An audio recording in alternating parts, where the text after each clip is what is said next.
नमस्कार दोस्तों, स्वागत है आपका आज के मुख्य समाचार में, जिसमें सबसे पहले और बड़ी खबर में आपको बताएंगे कि मोदी सरनेम केस में राहुल गांधी को पटना हाईकोर्ट से मिली राहत रहेगी जारी। 4 जुलाई को अगली सुनवाई। दूसरी खबर में जिक्र होगा कि बीजेपी सांसद बृजभूषण सिंह की बड़ी मुश्किलें, दिल्ली में बयान दर्ज होने के बाद खंगाली गई हिस्ट्री शीट। तीसरी खबर में जिक्र होगा कि ममता बनर्जी ने तैयार किया 2024 का रोड मैप, कांग्रेस को 200 सीटों पर समर्थन देने को राजी। चौथी खबर में आपको बताएंगे कि लिंगायत समुदाय में बीजेपी से तगड़ा रहा कांग्रेस का स्ट्राइक रेट, वो कालीगा वोटों में भी बड़ी सेंध। और पांचवी खबर में आपको बताएंगे कि वोट पोस्टर बैनर से नहीं मिलते, कर्नाटक चुनाव नतीजों के बाद केंद्रीय मंत्री नितिन गडकरी का तंज। दोस्तों, हर एक खबर की गहराई में आपको ले जाएंगे, लेकिन उससे पहले अगर आपको भी ऐसा लगता है कि 2024 में भी कांग्रेस बनाने जा रही है सरकार, तो वीडियो को लाइक करके कमेंट में लिखिए जय हिंद। रुक करते हैं सबसे पहली और बड़ी खबर की तरफ। मोदी सरनेम केस में राहुल गांधी को पटना हाईकोर्ट से मिली राहत रहेगी जारी। 4 जुलाई को अगली सुनवाई। जी हाँ दोस्तों, आपको बता दें कि ये बड़ी खबर आ रही है। पटना हाईकोर्ट ने कांग्रेस के वरिष्ठ नेता राहुल गांधी को दी गई राहत को जारी रखते हुए उनके द्वारा दायर क्वाशिंग याचिका की अगली सुनवाई 4 जुलाई को निर्धारित की है। अगली सुनवाई तक उनके खिलाफ निचली अदालत की कार्रवाई पर रोक जारी रहेगी।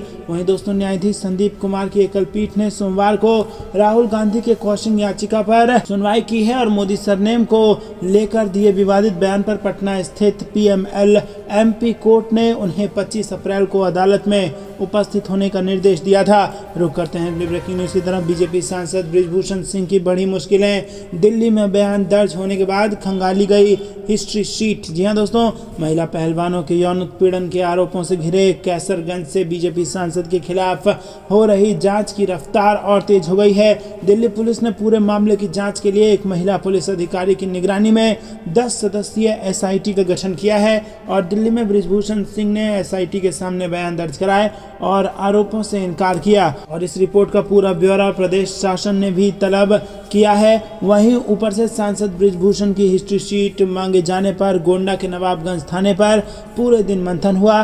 भाजपा से 5 बार व 1 बार समाजवादी पार्टी से सांसद व लगातार 3 बार भारतीय कुश्ती संघ के अध्यक्ष रहे बृजभूषण शरण सिंह पर इसी साल महिला पहलवानों ने गंभीर आरोप लगाते हुए जंतर मंतर पर लगातार वो धरना दे रही हैं। रुक करते हैं अगली ब्रेकिंग न्यूज की तरफ। ममता बनर्जी ने तैयार किया 2024 का रोड मैप, कांग्रेस को 200 सीटों पर समर्थन देने को हुए राजी। जी हां दोस्तों, आपको बता दें कि कर्नाटक में जीत के बाद अब कांग्रेस पार्टी को ममता बनर्जी ने समर्थन देने की बात कही है। ममता बनर्जी का कहना है कि TMC उन राज्यों में कांग्रेस का समर्थन करने को तैयार है जहां वो मजबूत है और इसके अलावा ममता ने कहा कि कांग्रेस को बंगाल जैसे राज्यों में TMC की मदद करनी होगी। बता दें कि TMC प्रमुख ममता बनर्जी 2024 के आम चुनाव का फार्मूला तय करने के लिए सभी विपक्षी दलों के बीच बातचीत शुरू करना चाहती है।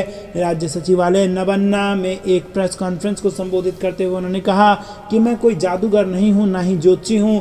मैं नहीं कह सकती कि भविष्य में क्या होगा, लेकिन मैं आपको एक बात बता सकती हूं, जहां क्षेत्रीय पार्टी मजबूत हैं वहां बीजेपी नहीं लड़ सकती है और जहां लोग निराश हैं वहां भी कर्नाटक में डाला गया वोट बीजेपी सरकार के खिलाफ एक जनादेश है।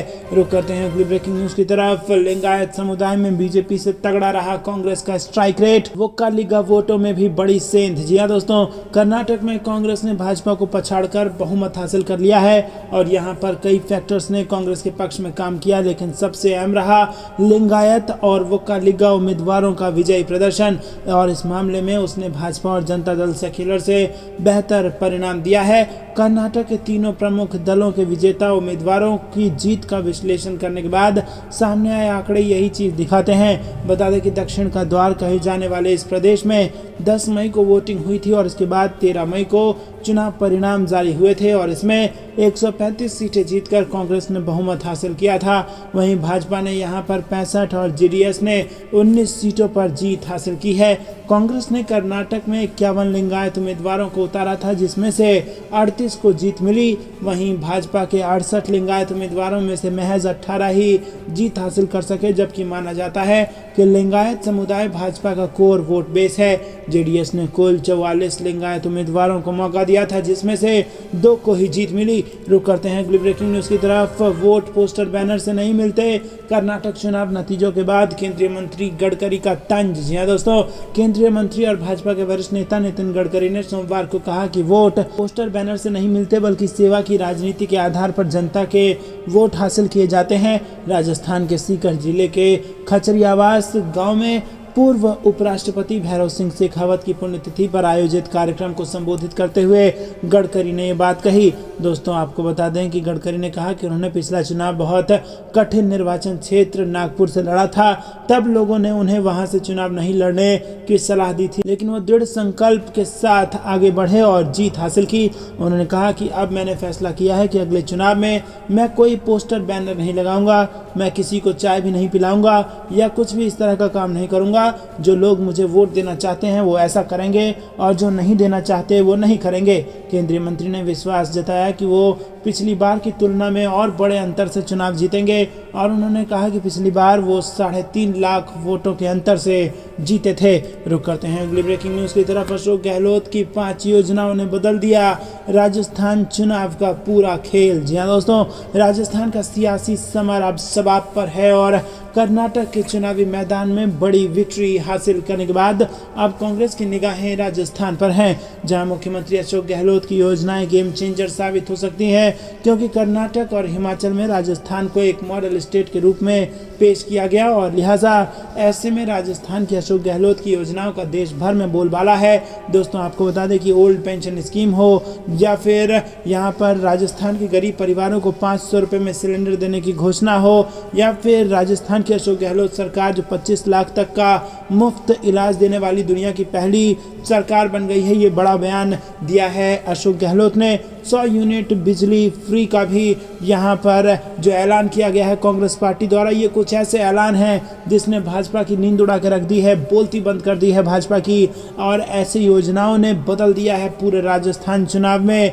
कांग्रेस के लिए पूरा खेल बिछा दिया है राजस्थान में इन स्कीमों ने। दोस्तों, रुक करते हैं अगली ब्रेकिंग न्यूज़ की तरफ। कमलनाथ ने सीएम शिवराज को बताया शिलान्यास मंत्री, कहा वो हमेशा जेब में नारियल रखते हैं। जी हाँ दोस्तों, आपको बता दें कि कर्नाटक में जीत के बाद कांग्रेस का मनोबल बढ़ा हुआ है। मध्य प्रदेश में इस साल के आखिर में विधानसभा के चुनाव होने हैं और यहाँ भी मुख्य मुकाबला भाजपा और कांग्रेस के बीच है।